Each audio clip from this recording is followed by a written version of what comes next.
Not good enough for his family. I knew from the moment I stepped into their grand, cold mansion that they would never accept me. His mother, Charlotte Harrington, with her pearls and icy blue eyes, looked me up and down like I was dirt under her designer heels. His father, Richard, barely acknowledged my existence. And his sister, Madison? She sneered, whispering something under her breath that made their cousin, Rachel, giggle. I wasn't one of them. I was just a girl from a middle-class family with student loans and a dream of making it in marketing. Meanwhile, my fiancé Ethan was a Harrington, a last name that meant something in their world of old money and country clubs. So I loved him. And I thought he loved me. Ethan squeezed my hand as we stood in the grand dining room, its chandelier casting a harsh glow over the long oak table. "Mom, Dad," he said, forcing a smile. "This is Olivia. The woman I'm going to marry." Silence. Then Charlotte sighed dramatically, setting down her champagne flute. "Ethan, darling, let's be rational. We don't even know this girl." I opened my mouth to speak, but she held up a perfectly manicured hand. "And you, what do you even do for a living?" I swallowed. "I work in marketing." She arched a brow. "How quaint." Ethan stiffened. "Mom, stop." Richard, his father, finally spoke. "Son, you need to be smart. Marriage isn't just about love. It's about building a legacy. And I'm sorry, but Olivia," his gaze flicked to me, full of barely hidden disdain, "she doesn't fit." They treated me like a gold digger despite the fact that I had never once asked Ethan for a dime. In their eyes, I wasn't worthy. But Ethan stood by me. Or so I thought. The betrayal. For a while it seemed like we were winning. Ethan and I got married in a small ceremony, against his family's wishes. He told me their opinions didn't matter. That he loved me, not their approval. I believed him. But everything changed when I got pregnant. That's when the real manipulation started. It began with small things. His mother insisting on private paternity tests behind my back. His sister whispering poison into his ear. Things like, "Are you sure the baby's even yours?"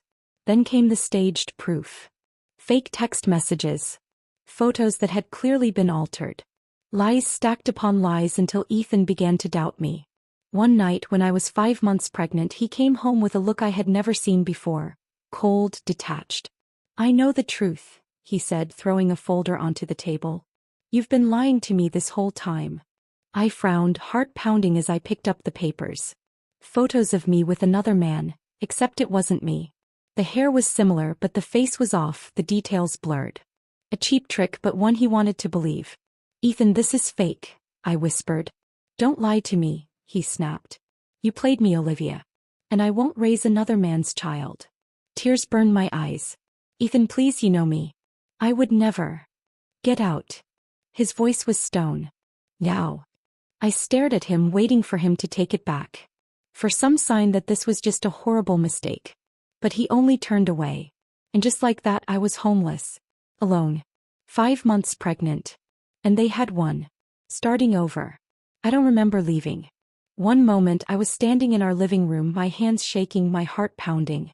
The next I was on the street, gripping a small suitcase, the bitter night air cutting through my thin sweater. I had nowhere to go. No one to call. Ethan had been my whole world. I had distanced myself from old friends, thinking I didn't need anyone else. My parents had passed years ago, leaving me with no family to turn to. For hours I wandered, my mind numb. My feet ached, my stomach twisted in fear. Then, just as exhaustion threatened to pull me under, I remembered an old college friend, Sophie. We hadn't spoken in years, but I had nowhere else to turn. With shaking hands I dialed her number. "Olivia?" she answered, groggy and confused. The moment I heard her voice, the dam inside me broke. I sobbed, barely able to get the words out. "I need help." Rebuilding from nothing, Sophie took me in without question. She lived in a tiny apartment, barely big enough for herself, but she made room for me. For the first time in weeks I felt safe. "I can't believe Ethan did this to you," she fumed as she made me tea. "And over some photos? Are you kidding me?" I shrugged, my eyes hollow. He wanted to believe them. Because deep down Ethan had never truly seen me as his equal. The days after Ethan kicked me out were a blur. Sophie had saved me, no doubt about that. But even with a roof over my head I felt hollow inside. I would wake up in the middle of the night, reaching for Ethan, only to remember he wasn't there. That he had turned his back on me. on us. But I didn't have the luxury of falling apart. I was pregnant. I had to survive, for my baby. Sophie was my rock. She made sure I ate, reminded me to sleep, and even helped me update my resume so I could find work. Marketing jobs are everywhere, she assured me, scrolling through listings on her laptop. You just need something remote. Something flexible. I stared at the screen, my mind foggy. I had always been ambitious, driven. But now, I felt like a shell of myself. So I had no choice. Within 2 weeks, I landed a freelance marketing gig.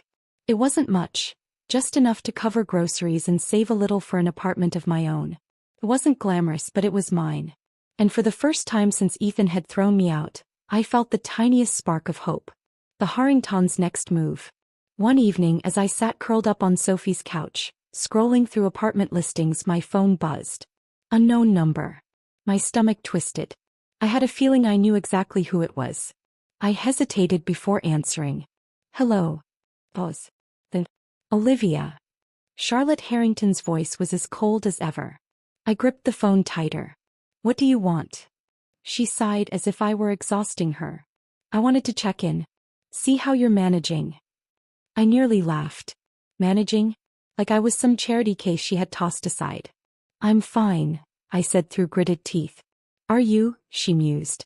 Because from what I hear, you're living with a friend in a one-bedroom apartment. Hardly the life my grandchild deserves. I went rigid. What? We could help you, Olivia, she continued smoothly. Set you up in a proper home. Make sure you and the baby have everything you need. I clenched my jaw. And what would that cost me? Charlotte chuckled. So suspicious. I simply think the child should be raised properly. Ethan might not want you, but he is the father. And we have resources that you simply don't. Anger burned through me. She thought she could buy me off? That I would hand over my baby just because she had money? I took a slow breath, steadying myself. You'll never see my child, I said, my voice deadly calm. Stay away from us. And then I hung up. My hands were shaking. Because deep down I knew, this wasn't over. Not by a long shot. Fighting for my future. I should have known Charlotte wouldn't take no for an answer. A week after her call, I received a letter in the mail. A thick, expensive-looking envelope with gold embossing. Harrington and Company, attorneys at law. My blood ran cold. I tore it open, my heart hammering in my chest. My eyes scanned the first few lines, but my vision blurred with panic. Petition for paternity test and custody rights. A lump formed in my throat. I forced myself to read every single word. The Harringtons were demanding a court-mandated paternity test. If the baby was Ethan's, and of course they wanted partial custody. They were trying to take my child before he was even born. I gripped the paper so tightly my knuckles turned white. No, I whispered. No way. But how was I supposed to fight them? They had money, lawyers, power. I was just a pregnant woman living paycheck to paycheck. I felt a hand on my shoulder. Sophie had been reading over my shoulder, her face twisted with fury. Oh hell no, she snapped. You are not letting them do this. I swallowed hard. I don't think I have a choice. The hell you don't. She grabbed my phone and shoved it into my hands. We're getting you a lawyer. Right now. The legal battle begins. I never imagined I'd spend my pregnancy fighting a legal battle, but here I was, sitting across from a lawyer in a tiny office that smelled like old books and coffee. Her name was Laura Hayes. She was sharp, tough, and, thankfully, willing to work with me on a payment plan. She skimmed through the papers, her brow furrowing. They're trying to intimidate you, she said, flipping the page. They know you don't have the resources to fight them. But here's the thing. Family courts don't just hand babies over to rich people. But Ethan is the father, I said quietly. And his family can afford the best lawyers. Laura leaned forward. Listen to me, Olivia. You're the mother. You have full custody by default. The only way they can take that from you is if they prove you're an unfit parent. I exhaled shakily. And they're going to try, aren't they? Laura nodded. They'll dig into your finances, your living situation, anything they can find. They'll try to make you look unstable. A wave of nausea rolled through me. I placed a protective hand over my belly. I won't let them take him, I whispered. Laura's gaze softened. Then let's fight. Ethan shows up. 2 months later, I was 6 months pregnant and exhausted. The legal battle was draining me and I still had to work every day just to make ends meet. Then one evening as I stepped out of my apartment I saw him, Ethan, standing by my car, hands shoved in his pockets, looking like he hadn't slept in weeks. For a second my heart ached. But then I remembered, he had chosen to believe his family over me. I straightened my shoulders. What are you doing here? He ran a hand through his messy hair. Olivia, I just want to talk. I crossed my arms. You're a little late for that. He exhaled. I know. And I'm sorry. But I didn't know what my family was doing. I swear. I laughed bitterly. You didn't know? And they lied to you. They faked evidence and you kicked me out like I was nothing. And now you're taking me to court. Guilt flashed across his face. I never wanted that. My mother. Your mother is a manipulative snake. He flinched but didn't argue. Instead he took a slow breath. I want to fix this. I want to be in our son's life. I shook my head. You lost that chance when you threw me out. For the first time I saw real panic in his eyes. Olivia, please. Don't shut me out.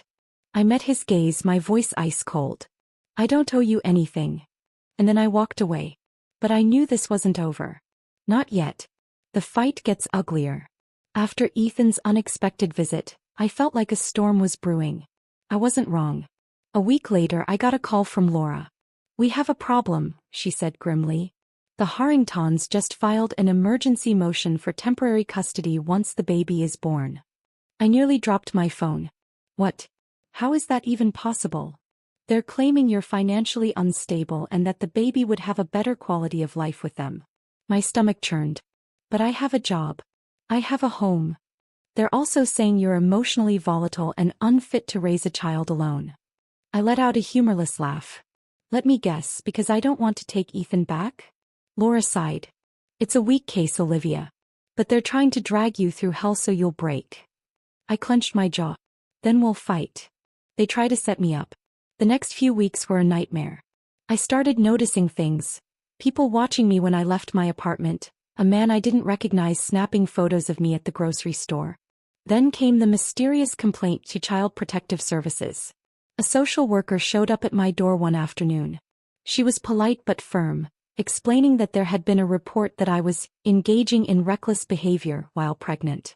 I stared at her, stunned. That's a lie. She nodded. It usually is. But we have to follow up. Sophie was there, fuming. Let me guess.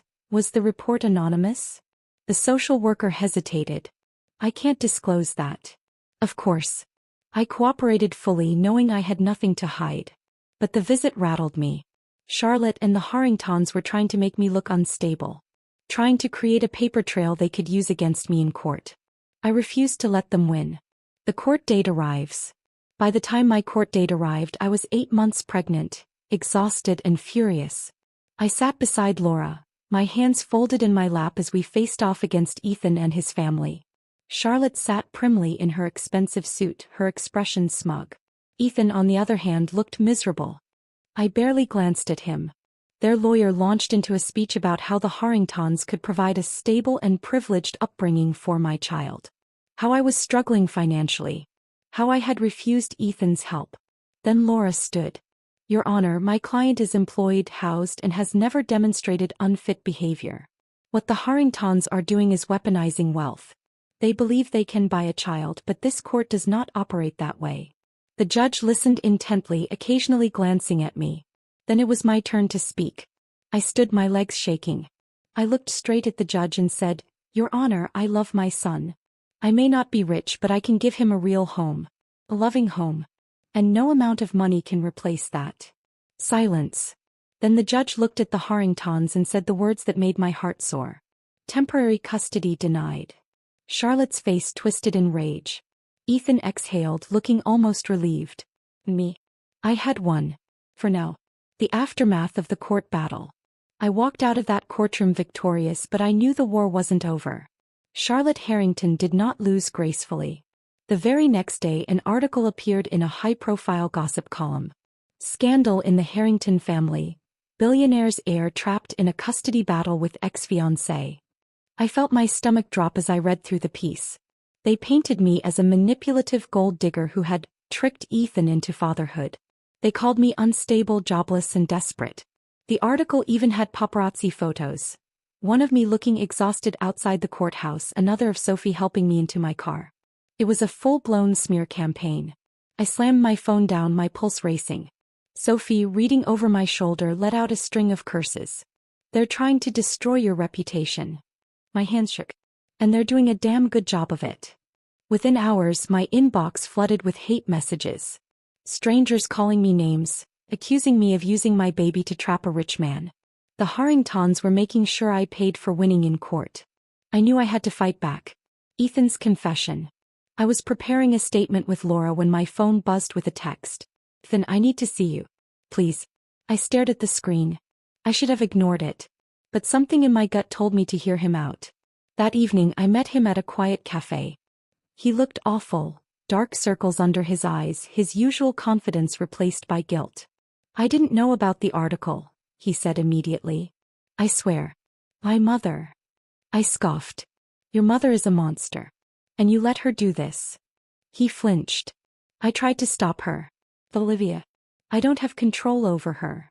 I folded my arms. "That's your problem. Not mine." He ran a hand through his hair. "You're right. And that's why I need to tell you something." I narrowed my eyes. "What?" He exhaled. "I found out the truth." A cold chill ran down my spine. "What truth?" He looked me dead in the eye. "My mother faked the photos." I went still. "I confronted her after court," he continued. "She admitted it, said she had to protect me from a mistake." His voice cracked. "She destroyed our family, Olivia. She lied to me. And I was too stupid to see it." I felt dizzy. I had known the Harringtons had set me up. But hearing Ethan say it out loud, it reopened every wound. "I'm so sorry," he whispered. "I should have believed you. I should have fought for you." I clenched my fists. "Too little, too late." He swallowed. "I know. Olivia. I still love you." My heart twisted. But I wouldn't let myself fall for his regret. "You don't get to love me now," I said quietly. "Not after what you did." I grabbed my coat and stood. And for the first time I walked away from him. But I had no idea the biggest storm was still coming. The final betrayal. I thought that after Ethan's confession things would settle. I was wrong. 2 weeks later, just as I was preparing for my due date, Laura called me in a panic. "You need to get to my office. Now." I barely had time to process before I was in a cab, my heart racing the entire ride. When I got there, she had a file sitting on her desk, her face grim. "They're making a final move," she said, pushing the papers toward me. I scanned the document, my breath hitching. "Petition for full custody, filed by Ethan Harrington." I felt like the air had been sucked from my lungs. My voice came out hollow. "What?" Laura rubbed her temples. "He's claiming he's the more stable parent and should have full custody once the baby is born." I slammed the papers down. "That lying, he knows what his family did to me. He knows I didn't cheat." "I know," she said, her tone sharp. "But that doesn't change the fact that he's taking legal action. And with the Harringtons funding this case, it's serious." I pressed a shaking hand to my belly. "My baby. My son. I wasn't going to let them take him." "I want to fight," I whispered. "No matter what it takes." Laura nodded. "Then let's destroy them." The fight of my life. The weeks leading up to my son's birth were brutal. The Harringtons had everything: high-powered lawyers, media influence, money. They spread more lies about me in the press, painting Ethan as the devoted father fighting for his child. They tried to have me declared unfit due to emotional distress. They even had a private investigator following me, trying to catch anything they could use against me. But they underestimated me. Laura was relentless. She gathered everything: proof of their smear campaigns, Ethan's confession about the faked evidence, statements from Sophie about the CPS setup. We built a case against them. And then, just when things seemed at their worst, I went into labor. The day everything changed. I barely remember getting to the hospital. It was all a blur of pain and panic. Sophie was with me the entire time, holding my hand, whispering words of encouragement. And then, a sharp cry filled the room. Tears flooded my eyes as the doctor placed my son in my arms. He was perfect. I sobbed, pressing a kiss to his tiny forehead. But before I could even catch my breath, the nurse stiffened. "There's someone outside demanding to see you," she said. "He says he's the father." My blood ran cold. Ethan. He was here. And I knew this was the moment that would decide everything. The final showdown. I gripped my son tighter, my heartbeat thundering in my ears. The nurse gave me a cautious look. "Do you want me to send him away?" I took a shaky breath. "No. Let him in." Sophie shot me a sharp glance. "Liv, are you sure?" I nodded. "It's time to end this."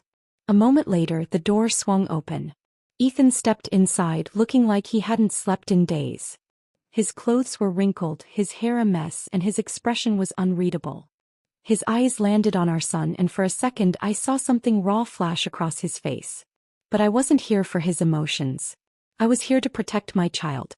I straightened my spine. "What do you want, Ethan?" He hesitated, then exhaled. "I want to see him." I swallowed hard, my arms instinctively tightening around my baby. "You don't get to want things, Ethan. Not after what you did." He ran a hand through his hair. "I made a mistake." "A mistake." I let out a bitter laugh. "A mistake is forgetting an anniversary. A mistake is losing your keys. You abandoned me. You humiliated me. And now you're trying to steal my child." He flinched. "That's not what I—" "Then why did you file for full custody?" My voice cracked. "Why are you still letting your family ruin my life?" He exhaled sharply. "I didn't file that petition." I froze. "What?" "My mother did," he admitted. "Behind my back." I blinked, my brain scrambling to process his words. "She forged my signature," he continued. "I only found out when Laura's team started pushing back with evidence. When I confronted her, she admitted it. She said I was too weak to do what needed to be done." My stomach twisted. "And what was that, Ethan? Taking my baby away from me?" He looked at me, his eyes tormented. "I don't want to take him from you, Olivia. I swear." I shook my head. "I don't believe you." He swallowed hard. "I've been fighting my mother ever since I found out. That's why I came here. To tell you." He took a shaky breath. I dropped the case. "The custody petition is gone." Silence stretched between us. I searched his face for any sign of a lie, but for the first time in a long time I saw something real. Regret. Pain. Love. But it didn't matter. Because love wasn't enough. I took a deep breath. "I'm glad you finally did the right thing. But Ethan, this changes nothing." His face fell. "I will never trust you again," I whispered. "I will never let you hurt me or my son. If you truly love him, prove it. Be better. And stay the hell away from your family." He nodded slowly, his throat bobbing as he swallowed. "I will." I didn't say anything else. I just turned away and pressed a kiss to my son's forehead, letting Ethan make the choice for himself. When I finally looked up, he was gone. 1 year later. The past year had been a blur. Being a single mom was hard, but every second had been worth it. My son, my beautiful, happy, perfect boy, was thriving. Me. I was finally free. The Harringtons had tried to control my life, but they failed. I had won full custody, I had built a new future, and I had found peace. As for Ethan, he kept his word. He cut ties with his family, got therapy, and slowly earned back a place in his son's life. I didn't forgive him overnight. But I did let him try. Because at the end of the day, this wasn't about us. It was about giving my son the love he deserved. And that was the only happy ending I needed. Don't forget to like, comment, and subscribe for more incredible content.